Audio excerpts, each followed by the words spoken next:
एक गौरैया पक्षी देखा आपने? एक पक्षी होता है, उसका नाम होता गौरैया। एक बड़ी सुंदर एक कथा मैंने कहीं पढ़ी थी कि गौरैया पक्षी समुद्र के तट पर एक वृक्ष पर उसका घोंसला था, वहां वो रहता था। और जो वृक्ष था वो एक मंदिर के परिसर में था, समुद्र के तट पर। तो गौरैया पक्षी ने अपना संपूर्ण जीवन मंदिर में जो भी प्रसाद आदि गिर जाता था या हवन आदि की सामग्रियां जो गिर जाती थी, उन्हीं को पाकर के उसने अपना पूरा जीवन निकाला। कुछ समय बाद उसके छोटे छोटे अंडे हुए घोंसले में। गौरैया पक्षी जाता मंदिर परिसर में, कहीं कोई यज्ञ हो रहा होता, किसी व्यक्ति के हाथ से प्रसाद गिर जाता या लोग बाग दाना डाल देते, तो मंदिर परिसर से इकट्ठा करके वो पाता था। छोटा सा पक्षी होता गौरैया। एक दिन ज्वार भाटा आया, प्रचंड ज्वार भाटा समुद्र में, और उस ज्वार के कारण घोंसला जो वृक्ष के ऊपर था वहां तक लहरें आ गई समुद्र की, और वो घोंसला लेकर के समुद्र भीतर चला गया। गौरैया पक्षी जब लौट करके आई तो उसने देखा कि मेरा घोंसला तो चला गया। समुद्र के तट पर जाकर के समुद्र नारायण भगवान से हाथ जोड़ के प्रार्थना करने लगी। बोले मुझे दिख रहा है मेरे बालक अभी तैर रहे हैं आपके ऊपर थोड़ी दूरी पर। मैंने कुछ बुरा नहीं किया, कुछ गलत नहीं किया, मेरे मन में किसी के प्रति दुर्भाव नहीं है। हे समुद्र नारायण भगवान, आप साक्षात भगवान के स्वरूप हो, मेरी प्रार्थना स्वीकार कीजिए, मेरे घोंसले वापस लौटा दीजिए। मेरे बालक निर्दोष हैं, अभी उन्होंने जन्म भी नहीं लिया। तो गौरैया पक्षी के उस भाव को सुन, जिनके बालक डोल रहे ना बाहर, उनको खेलने तो दो, पर यूं के आओ थोड़ी शांति से है जाए।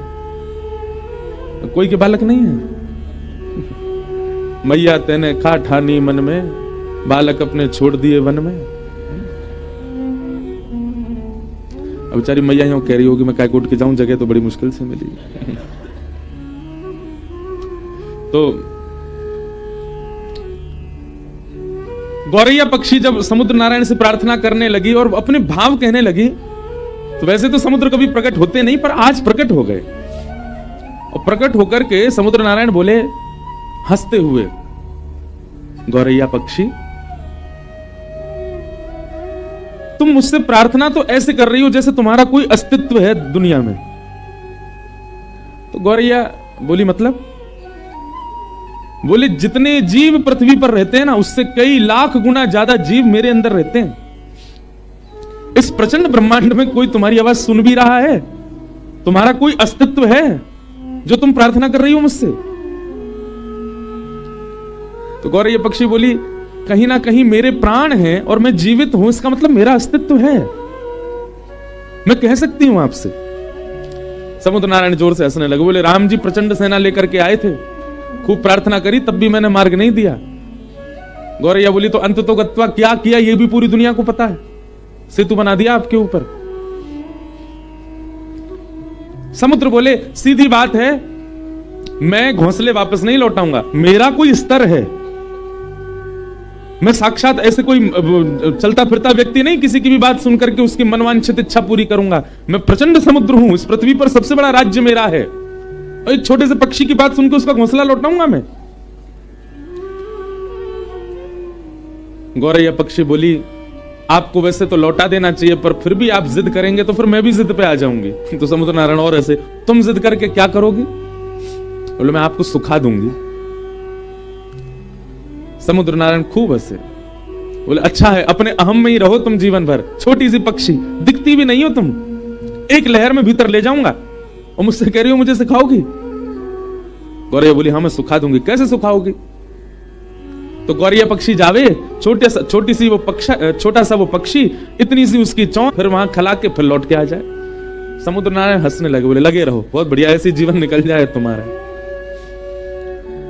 बोले जितना तुम अपनी चोंच में भर रही हो ना, उससे करोड़ टन ज्यादा जल हर प्रतिक्षण मेरे अंदर आ रहा है, नदियों का। कोई फायदा नहीं है, कोई अस्तित्व नहीं है इसका। गौरैया बोली चाहे कुछ ना हो, पर मैं तुमको सुखा के मानूंगी। समुद्र नारायण बोले लगे रहो, हम जाते हैं। समुद्र प्रस्थान कर गए और गौरैया लगी अपनी चोंच में भरे जल, फिर दूर जाके फिर खलावे, फिर लौट के आवे, फिर भरे जल, फिर दूर जाके खला के फिर आवे। उस पक्षी को देख करके गौरैया पक्षी जो समाज था ना, सब में चर्चा होने लगी और सब आपस में सोचने लगे हमारी प्रजाति की छोटी सी पक्षी, इसने कितना बड़ा बेड़ा उठाया समुद्र को सुखाने का, जो कि असंभव है, पर अपने हक के लिए लड़ रही है, हमें इसका साथ देना चाहिए। 2-3 दिन बाद देखते देखते 1 से 2, 2 से 200, 200 से 2 लाख, 2 लाख से 2 करोड़ गौरैया पक्षी हो गए। वहां विश्व भर के जितने पक्षी थे सब आ गए, सब अपनी चोंच में समुद्र का जल भरें और जाकर के खिला दें। समुद्र और हंसने लगे, बोले वाह, कर लो आप लोग अपना प्रयास। पृथ्वी पर जितने गौरैया पक्षी हैं सब आ गए समुद्र को खिलाने के लिए, लेकिन फिर भी कोई समुद्र पर फर्क तो पड़ना नहीं था। गौरैया पक्षी के इस प्रयास को देख करके अन्य पक्षी समाज ने भी विचार किया कि हैं तो ये भी पक्षी, हम भी पक्षी, हमें इनका साथ देना चाहिए। तो तोताओं का समाज, कबूतरों का समाज और जितने भी उड़ने वाले पक्षी हैं सब अपने अपने परिवार और समाज को लेकर के आ गए और सब लगे चोंच में जल भरे और ले जाके दूर खला में। उसमें करोड़ों अरबों खरबों की तादाद में पक्षी अपनी चोंच में जल भर भर के ले जा रहे हैं और दूर खिला रहे हैं। नारद जी पृथ्वी पर आए, बोले भैया ये क्या कर रहे हो आप लोग? बोले समुद्र को सुखा रहे हैं। नारद जी भी हंस रहे, बोले ये हो सकता है कभी? कभी नहीं हो सकता, समुद्र को कोई नहीं खिला सकता, कोई नहीं सुखा सकता। तब पूरी कथा नारद जी को बताई। बोले हम जानते हैं कि हम समुद्र को नहीं सुखा सकते, पर समुद्र का अहंकार हमको तोड़ना है, हम लगे, हम भले अपने प्राण त्याग दें, पर पीछे नहीं हटेंगे, करेंगे। नारद जी ने जब पूरी बात सुनी कि इस प्रकार गौरैया पक्षी के घोंसले ले गए और फिर समुद्र ने अहंकार में कहा कि तुम्हारा कोई अस्तित्व थोड़ी है, तुम्हारे लिए मैं घोंसले वापस थोड़ी करूंगा। जब प्रकट हो ही गए थे तो दे देने थे, लेकिन समुद्र ने अभिमान किया, जिसकी वजह से सारे पक्षी लगे उसको सुखाने में। नारद जी महाराज बोले यदि मैं इनकी सहायता कर दूं तो यह काम संभव हो सकता है। नारद जी सीधे भगवान के पास नहीं गए, मन में विचार किया कि भगवान के परिकर में पक्षी कौन है। भगवान के परिकर में पक्षी हैं श्री गरुण राज, गरुण देव।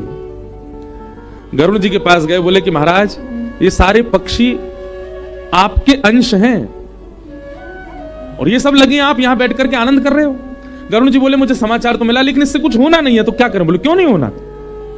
तुम ब्रह्मांड नायक को अपनी पीठ पर लेकर के चलते हो, क्या समुद्र के अहम को नष्ट करने के लिए तुम कुछ करवा नहीं सकते? गरुण जी भी सोच में पड़ गए। रात्रि में ठाकुर जी के पास गए, भगवान श्रीमन नारायण पौड़े थे और गरुण जी ने जाकर के बताया इस प्रकार पक्षी समाज लगा है समुद्र को सुखाने। भगवान बोले हो तो सकता नहीं है, ये समुद्र कैसे सूखेगा? बोले ठाकुर जी आप जो चाह जाएं वो सब हो जाएगा।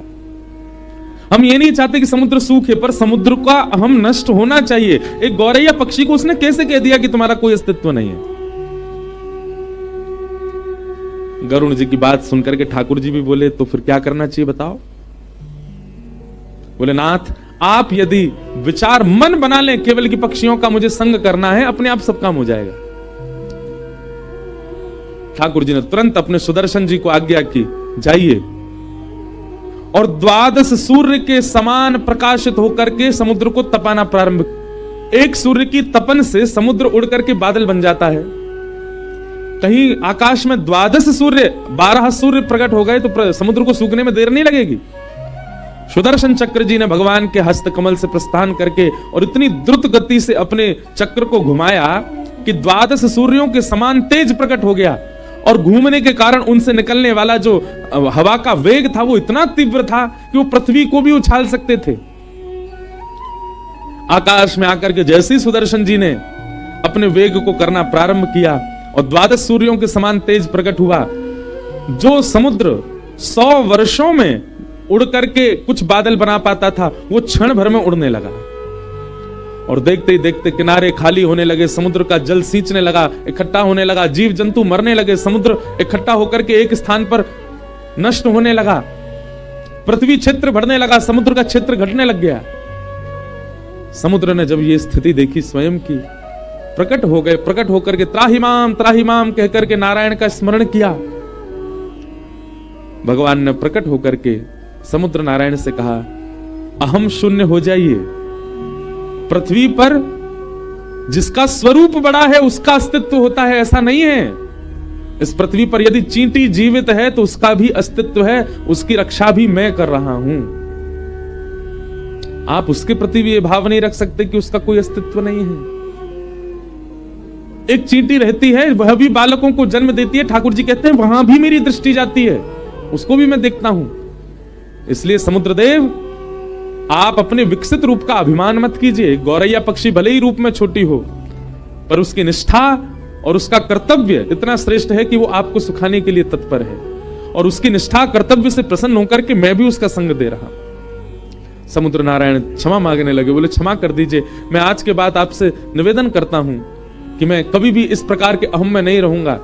कोई भी कैसी भी वस्तु समुद्र के भीतर आवे, मैं सबको किनारे कर दूंगा, किसी को भी स्वीकार नहीं करूंगा। तब भगवान ने ही कहा कि पहले गौरैया का घोंसला लौटाओ, और फिर समुद्र नारायण जो कि इतने विशाल रूप के हैं, वे अपनी लहरों में गौरैया के उस घोंसले को लेकर के गए और गौरैया के चरणों में जाकर के अर्पित किया। सब पक्षियों के नेत्र सजल हो गए। ठाकुर जी सबकी सुनते हैं, सबकी मानते हैं, सबका भाव रखते हैं। बोलो भक्तवत्सल भगवान की। तो जिसके रक्षक स्वयं सुदर्शन चक्रधारी हैं, उसको कोई मार सकता? कोई कितना भी बलशाली क्यों ना आ जाए, वो कुछ नहीं कर पाएगा।